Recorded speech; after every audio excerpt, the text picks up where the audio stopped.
Bonjour et bienvenue dans Parlons de business. Alors ici on parle de quoi? On parle de business, on parle d'opportunités d'affaires, on parle d'argent et on parle de tout ce qui peut faire grossir ton compte bancaire, même de mindset. Si vous me découvrez dans cette vidéo, mon nom c'est Stéphanie Mbida, je suis entrepreneur depuis l'âge de 9 ans, passionnée par le business et experte dans la multiplication de l'argent. Et j'investis principalement dans 3 domaines, le e-commerce, l'immobilier non bâti et l'agriculture. Et les gars, aujourd'hui, on filme de la première économie d'Afrique. Je vais vous présenter ici quelque chose que les Nigériens font. Mais avant même de vous parler de ce qu'ils font, je vais vous parler d'une notion de base d'enrichissement que les gens ne comprennent pas.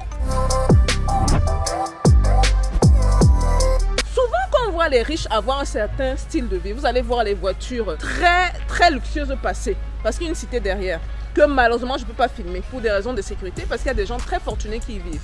Mais très souvent, les riches ont un style de vie que beaucoup envient. Mais beaucoup ne comprennent pas comment ils arrivent à avoir un style de vie ainsi. On va parler d'un peu d'intelligence financière, juste un peu. Donc la personne régulière, qu'est-ce qu'elle a? Donc elle a d'habitude une seule source de revenus. Et c'est cette source de revenus qui paye pour pratiquement tout. Et si la personne veut s'offrir des habits, c'est cette source de revenus. Si la personne veut payer la maison, la personne veut s'offrir des voyages, d'habitude, vu que ce sont des employés, l'argent vient justement de leur paye.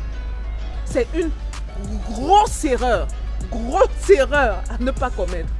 Le secret, c'est quoi? Donc, le secret, c'est d'utiliser sa source de revenus pour bâtir une autre source de revenus.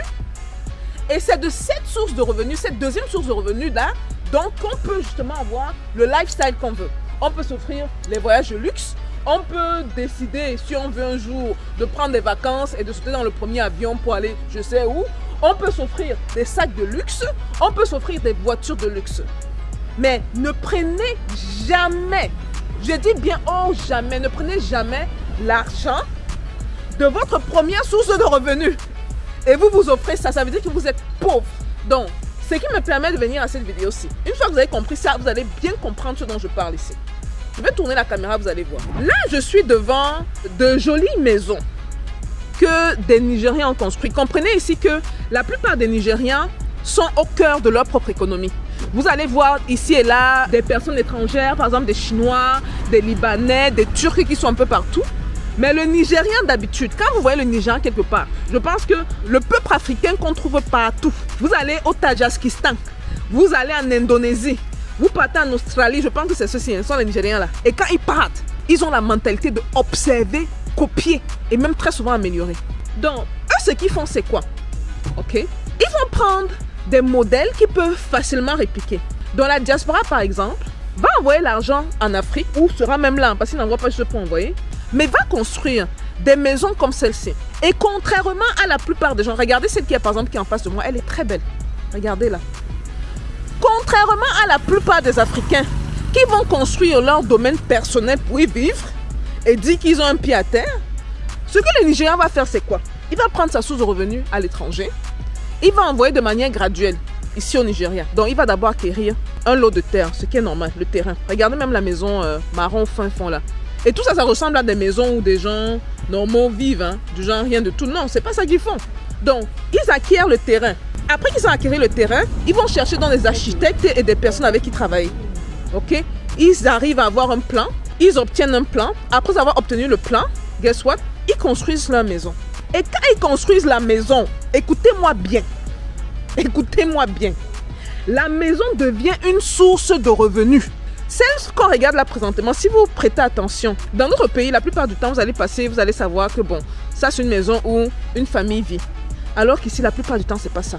Quand vous entrez, vous vous rendez compte qu'ils ont divisé en étapes. Comme regardez celle-là, elle est plus petite que celle de gauche. Mais vous pouvez vous rendre compte qu'ils ont divisé la maison en sections. Donc, ce sont des appartements qui sont à l'intérieur. Et ils font des appartements, pourquoi? Tout simplement parce qu'ils veulent transformer ces assets, on dit assets comment en français, c'est bien, en revenus supplémentaires.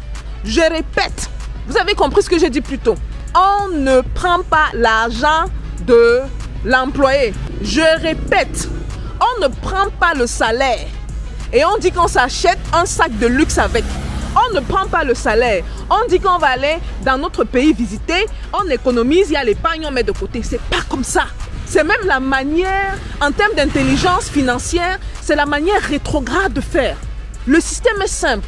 On prend le salaire, on se rassure que ce salaire-là nous produise une source de revenus comme celle-ci. On construit dans notre maison qui était supposée être notre maison, notre pied à terre, que sais-je, on divise en appartements. Comme là, par exemple, là, je vois, normalement, ça devrait faire avec le bas 6. Donc, on devrait avoir 1, 2, 3, 4, 5, 6. Et si même il a rallongé derrière, c'est possible que ça fasse plus de 6. Hein, on va guetter. Et regardez derrière, il a rallongé derrière. Vous voyez, il y a notre balcon au fond là. Donc, ça fait plus de 6. Donc, le gars a construit son pied à terre, entre guillemets. Donc, maintenant qu'il a construit ça, après avoir économisé plusieurs années, on s'entend que ce n'est pas l'argent qui vient de quelque part de bizarre. Maintenant qu'il a construit ça et bien fait les choses, il se rassure maintenant qu'il y a des gens qui viennent louer ça. Donc, quand les gens viennent louer ça, ça devient une source de revenus. Si le gars a pris, par exemple, je prends un exemple, comme ça, je ne sais pas, il a pris, par exemple, l'équivalent de 100 000 $. Ok, donc, le 100 000 $, peut-être, il a pu économiser sur 10 ans. Donc, chaque année, il prend 10 000 $. Donc, en d'autres termes, moins de 1 000 $ par mois, il prend l'argent, il met de côté. Il prend l'argent, il met de côté. Après 10 ans, il a déjà acquis son terrain qui n'était pas très cher à l'époque. Il a construit son truc. Maintenant, avec le temps aussi, le terrain a pris de la valeur, le quartier est devenu bien, que sais-je, les appartements sont prêts. Maintenant, il y a des gens qui rentrent. Ici, là, je vous ai dit, sûrement 6 appartements, mais restez conservateur, disons même 6. Là, on dirait que c'est 12. Disons même 6 appartements. 6 personnes qui viennent. Et il fait des meublés. Parce que ça, c'est ce qui fonctionne ici comme pas possible. Parce qu'il y a beaucoup de gens de la diaspora qui visitent. Et comme ils sont, par exemple, habitués à l'aisance des États-Unis, ils veulent venir trouver cette aisance ici. Et franchement, ici au Nigeria, c'est chose donnée. On trouve ça partout. Il y a peut-être des gens de la diaspora de l'Angleterre, les gens de la diaspora des pays anglophones qui reviennent et qui veulent justement avoir ce confort-là. Et même très souvent, ce sont des gens qui trouvent un meilleur confort ici qu'à l'étranger. Donc, il a 6 appartements. Moi, là où je suis, je paye la nuitée à 120 $. Donc, si je reste 7 jours, je suis à 840 $ en une semaine. Soyons même conservateurs. Disons que les appartements, ces appartements-là, il a 6 appartements. Et ce sont des appartements qui se louent à hauteur de 1 000 $ par mois. Je vous ai dit que moi, je suis à 840 $ par semaine. Donc, si vous faites par mois, on a plus de 3 500 $ par mois.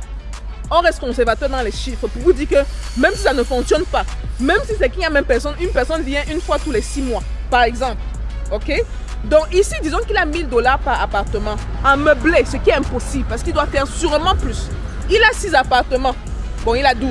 Ben, on se comprend. On reste conservateur. Ça fait 6 000 $ le mois. Le gars se fait 6 000 $ le mois. Sachant que c'est chez lui. Et on n'a pas les réalités qu'on a malheureusement en Occident. Quand vous acquérissez des trucs comme ça, il y a trop de taxes à payer, il y a trop... L'Afrique encore n'est pas encore arrivée à ce niveau-là. Donc, il a son 6 000 $ pour sur le mois qui rentre. Vous faites x12, faites le calcul. Il est dans 72 000 $ l'année pour ceux qui rentrent. En fait, s'il doit même faire les vrais calculs, il doit dépasser les 300-400 000 $ l'année. Le gars investit 100 000, c'est un petit exemple. Il a construit un peu avec le temps.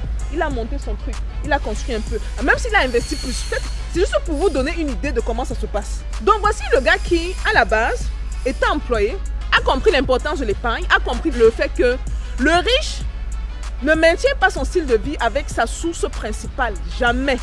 Jamais. On ne touche jamais à la source principale. Le riche maintient son style de vie avec les sources secondaires. Parce que maintenant que le gars a son 6 000 $ qui rentre par mois, il peut se permettre, dans le 6 000 $ là, de se dire, bon, écoute, je vais m'acheter une Prado. C'est un exemple. Maintenant, ce n'est pas le meilleur investissement. Il peut acheter la Prado, par exemple, pour louer. Ça, c'est encore un meilleur investissement. Mais disons, je vais m'acheter un sac de luxe. Les gens qui s'achètent les faux sacs de luxe là, que l'argent vient d'où, je ne sais pas. Bon, 5 000 $. Disons, il se dit sur 5 mois, où je prends 1 000 $ par mois. Après 5 mois, j'ai mon 5 000 $. Je m'achète mon sac de luxe. L'argent là vient de ça. Ça vient de ça. Ça ne vient pas de l'argent personnel que le gars fait en tant qu'employé du salaire. Vous avez suivi la technique, c'est important ce que je dis là. Souvent, on vous parle de l'intelligence financière, les gens ne maîtrisent pas. C'est comme ça que le riche fait. Tu ne vas jamais entendre dire que le riche a sa source principale. Son style de vie est maintenu par la source. C'est impossible. Et idéalement, même vous savez, il vous faut minimum 7 sources de revenus. Moi, j'en ai plus de 20 aujourd'hui. Plus de 20 sources de revenus aujourd'hui. Minimum 7 sources de revenus parce que si une tombe là-bas, il y a encore l'autre. Si l'autre tombe, il y a l'autre. S'il y a les politiciens qui nous dérangent, comme ce qui se passe avec Dangote, vous connaissez, il y a encore l'autre. Il y a encore l'autre.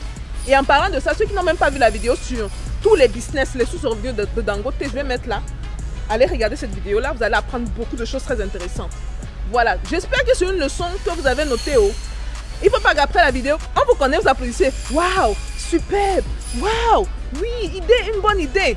Ceux qui ont même déjà les résidences présentement en Afrique, où la famille allait squatter. Là maintenant on va dire, Stéphanie, tu es méchante. C'est pas grave. Faites-les sortir. Faites-les sortir, divisez si vous avez une maison en étage, ok? Ou au pire, ce que vous pouvez faire, divisez la maison en 2 niveaux. Là, vous mettez la famille dans un niveau, l'autre niveau, vous louez. Ça devient une source de revenus qui peut maintenir le style de vie. Par exemple, si vous avez mis vos parents à l'intérieur de vos parents, ok? Qui peut être une autre source de revenus, qui sait, pour peut-être construire un autre immeuble ou une autre maison. Ou même encore mieux, cet argent même peut acheter des terrains. Vous savez que je suis une grosse fan des achats de terrains. Grosse fan. Ça peut acheter notre terrain ou faire une différence. Voilà. Je viens de partager la stratégie des Nigérians. On n'est pas au Nigeria pour rien. Ne dites pas après que Stéphanie est venue au Nigeria, on a vu les belles choses, mais on n'a pas vraiment vu les belles choses, ou que sais-je. Voilà. Dites-moi ce que vous pensez de cette stratégie-là. Est-ce que c'est quelque chose à étudier? Et si les Nigérians s'en sortent quand même assez bien sur le plan financier, est-ce que justement ce n'est pas parce qu'ils font certaines choses bien précises qui font la différence entre eux et les autres? Je vous attends dans les commentaires, les gars. Peace.